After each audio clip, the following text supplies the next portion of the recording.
Un exercice ici sur la marche de rayons lumineux. Nous avons ici un demi-cylindre en coupe, un bloc transparent en fait d'indice n. Nous avons ici un rayon lumineux qui frappe sous une incidence normale, ici ce demi-cylindre, pour ici arriver en haut, percuter en haut. Le rayon lumineux on l'appelle R. Ici j'ai dessiné la normale à cette face plane.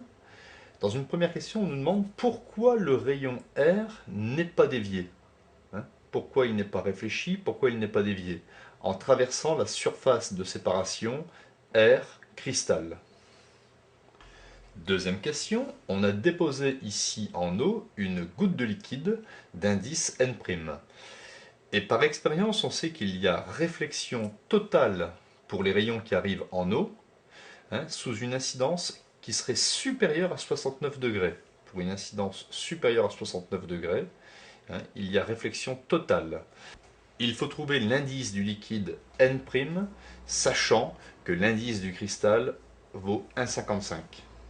Dans une première question, pourquoi le rayon ici qui arrive sous incidence normale ici ne sera pas dévié à la surface de séparation R cristal?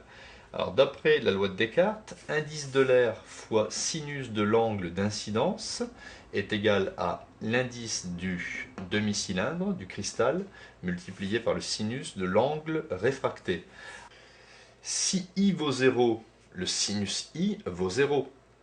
Donc le sinus R qui est égal à 0 sur n vaut 0.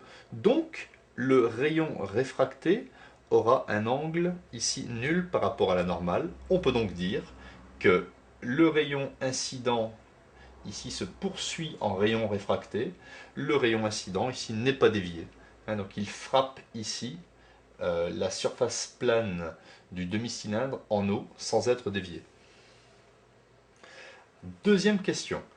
Il y aura ici réflexion totale si I' est supérieur à petit l. Alors petit l c'est l'angle de réfraction limite et il est donné par la formule sinus, à savoir par cœur, sinus L est égal à n' sur n.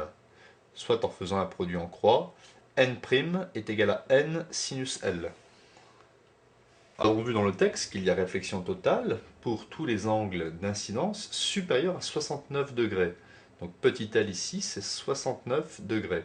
Donc l'indice ici de la goutte de liquide, ça sera donc n' est égal à 1,55 sinus 69. Je trouve un indice ici de la goutte de liquide de 1,45. Donc bien retenir ceci, réflexion totale si l'angle d'incidence supérieur à l'angle de réfraction limite, caractérisé par sinus L, est égal à n' divisé par l'indice de là où on vient n.